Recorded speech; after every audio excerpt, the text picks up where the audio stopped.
Here is Lindsey Graham telling America why they're getting something they never asked for, and that is the candidacy of Lindsey Graham for President of the United States. Now, I will explain, I think, why Lindsey Graham is running after this, but in case you didn't know, the world is on fire. On Friday, you said that there's a 99.9% chance that you were going to make an announcement to run for president. You know, when you're a little kid, your mom says there's no time like the present.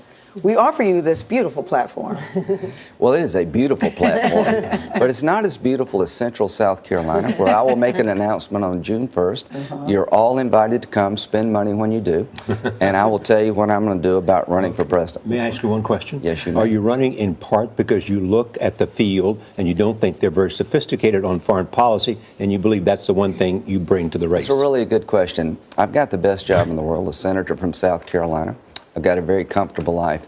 I'm running because of what you see on television. I'm running because I think the world is falling apart. I've been more right than wrong on foreign policy.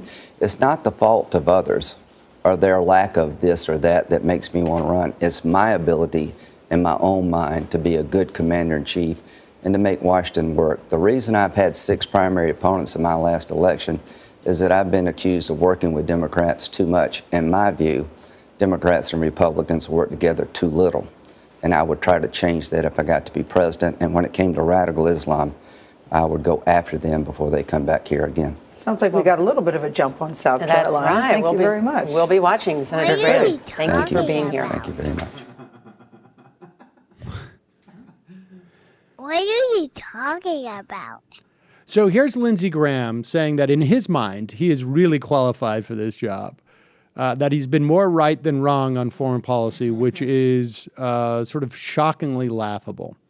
And that it's because of his work with Democrats that he was challenged, as opposed to sort of where he has driven the Republican Party. I mean, look, this is a guy who I think desperately wants to be in the next administration if it's a Republican. He sees no downside in running for the presidency. He can help somebody in, or at least prevent other people, block people in South Carolina. He wants to be the guy. He wants to obviously he wants to impress John McCain. He wants to be the guy who maybe replaces John McCain on all the Sunday talk shows. I mean, so this is a big win for Lindsey Graham. He's looking at like it's almost sort of like the Joe Biden play, right? Where Biden was running, but nobody ever thought in 2008 that he was really going to win, and that he was just in there sort of like to become the elder statesman type.